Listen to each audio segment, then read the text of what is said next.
सचिव संजय सिंह जी, बिहार के निगरानी के डीजी जौहर साहब, निगरानी इकाई के एडीजी सुधांशु कुमार, यहाँ पर उपस्थित हमारे सभी वरिष्ठ पदाधिकारी और इस सरपंच के अवसर पर आए हुए सभी वरिष्ठ पदाधिकारीगण, महत्वपूर्ण साथीगण, आज एक विशेष तौर पर आदरणीय मुख्य सचिव महोदय और डीजीपी साहब और विजिलेंस के डीजी साहब एक बार हम लोगों ने बैठक किया तो ये लगा कि देश के स्तर पर विजिलेंस का, सीवीसी का एक पूरा जागरूकता अभियान चलाने का काम देश के प्रधानमंत्री नरेंद्र मोदी जी करते हैं और ये लगातार वहां भी प्रथा रही है। बिहार में भी 80 साल हो चुके हैं, इसके लिए भी विशेष अभियान और जागरूकता चलाने की जरूरत है। हम लोगों ने तय किया कि इसको 2 जुलाई को इसको पूर्ण रूप से एक जागरूकता सप्ताह के तौर पर हम लोग इसकी शुरुआत करेंगे और पूरे बिहार में इस अभियान को चलाने का काम किया जाएगा। और क्योंकि मकसद है, इसमें हम लोगों ने TTT की कल्पना की है, टेक्नोलॉजी, ट्रांसपेरेंसी और ट्रस्ट, और इसके माध्यम से जनता का भरोसा और जनता के बीच में जाकर उनके भरोसे को कैसे कायम रख सकते हैं, इस पर सोचने की जरूरत है। और इसलिए विशेष तौर पर यह अभियान चलाने से हम बिहार के लोगों को न्याय दे पाएंगे, बिहार का जो समृद्धि का रास्ता है उसको खोल पाएंगे। और ठीक ही कहा विजय चौधरी जी ने कि इस बिहार में जब एनडीए की सरकार 2005 में बनी थी, उसका मूल केंद्र था भ्रष्टाचार के खिलाफ अभियान चलाकर नई सरकार का स्थापना की। न्याय के साथ विकास, न्याय के साथ विकास तभी हो पाएगा जब जनता का इसका सीधा लाभ मिल पाएगा, और सीधा लाभ तभी मिल पाएगा जब उनको जो सुविधा देनी है उसमें कोई भी गड़बड़ी नहीं हो, इसकी कल्पना हमको करनी पड़ेगी। और यह तभी संभव है जब हम पूरी टीम मिलकर इस काम की व्यवस्था को आगे बढ़ाएं। और बिहार में कई तरह के सेक्टर हमारे खड़े हैं। मेरा विशेष तौर पर आग्रह रहता है पुलिस डिपार्टमेंट से कि आपके पास विजिलेंस यूनिट है, आपके पास स्पेशल विजिलेंस यूनिट है, आपके पास आर्थिक अपराध है, तब बाहर से एजेंसी कैसे हस्तक्षेप आपके यहां करता है? इसका मतलब हम काम नहीं कर रहे। मैं विजिलेंस यूनिट को विशेष बधाई भी देता हूं कि पिछले कुछ वर्षों में आपने बहुत अच्छा काम किया। स्पेशल विजिलेंस यूनिट को भी और तेज गति से काम करना चाहिए।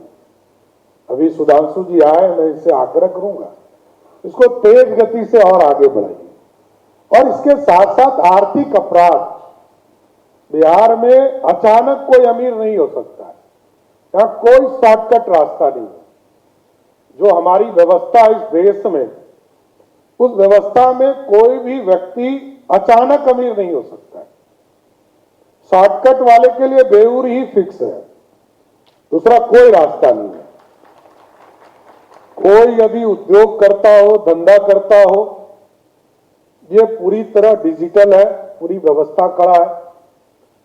लेकिन कोई सरकार में रहकर, चाहे वो मंत्री हो, विधायक हो या जनप्रतिनिधि हो या हमारे कोई भी ऑफिसर हो, टॉप से लेकर बॉटम तक यदि आर्थिक अपराध में संलिप्त है तो हर हालत में हमारी सरकार उसके खिलाफ कार्रवाई करेगी उसको छोड़ा नहीं जा सकता है।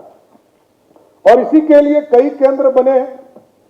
आपने देखा सहयोग पोर्टल, ठीक कहा गंगवार साहब ने, ठीक कहा कि सहयोग से पूरी रास्ता हम लोग खोल रहे हैं। नीचे जनता से सीधा संवाद हो रहा, जनता की समस्या को हम लेते हैं और जनता को क्या कष्ट हो रहा है इसको भी जानने का एक पल्स हम लोगों ने तय किया है।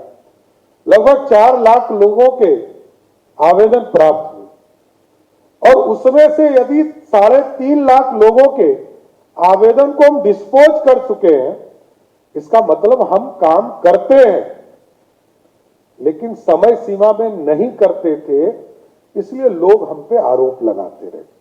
अब हम लोगों ने समय सीमा तय कर दिया और अब पूरी व्यवस्था ऑटोमेटिक हो गया।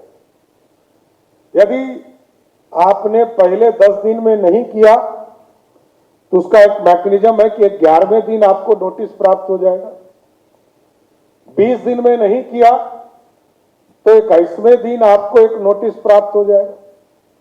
और तीसरा जो अंतिम चेतावनी है, 25 दिन में यदि आपने पूरा नहीं किया तो 26वें दिन नोटिस प्राप्त होगा। और सबसे खुशी का विषय यह है कि पहला नोटिस हमने 9,000 लोगों को दिया, दूसरा नोटिस मात्र 350 लोगों को दिया और तीसरा नोटिस एक ही पदाधिकारी हमको पूरे बिहार में मिला, जो एक पदाधिकारी था जिसने हमको तीसरा नोटिस देने लायक बताया, तो उसको नोटिस देना पड़ा। और 30 दिन में तो सब काम कर, तो इसके बाद भी मैंने एक इसमें रास्ते खोले। मेरा मानना है कि यदि हमने कोई गलत आदेश तो नहीं किया, इसको रैंडमली मैंने कहा इसको चेक करना चाहिए, इसको चेक कीजिए और एक पूरी संरचना खड़ा कीजिए कि यदि कोई गलत आदेश किसी ने पारित कर दिया तो यदि बीडीओ ने किया तो उसको एसडीओ को दे दीजिए, एसडीओ ने किया तो डीएम साहब को दे दीजिए और डीएम साहब ने यदि गलत किया तो कमिश्नर साहब को दे दीजिए और कमिश्नर साहब ने गलत किया तो सरकार के लेवल पर उसको भेज दीजिए, लेकिन 30 दिन के अंदर उसको न्याय देना है, यह सुनिश्चित करना है। तभी भ्रष्टाचार खत्म होगा। और सबको पता है कहां भ्रष्टाचार हो रहा है, ये मैं फिर बताता हूं।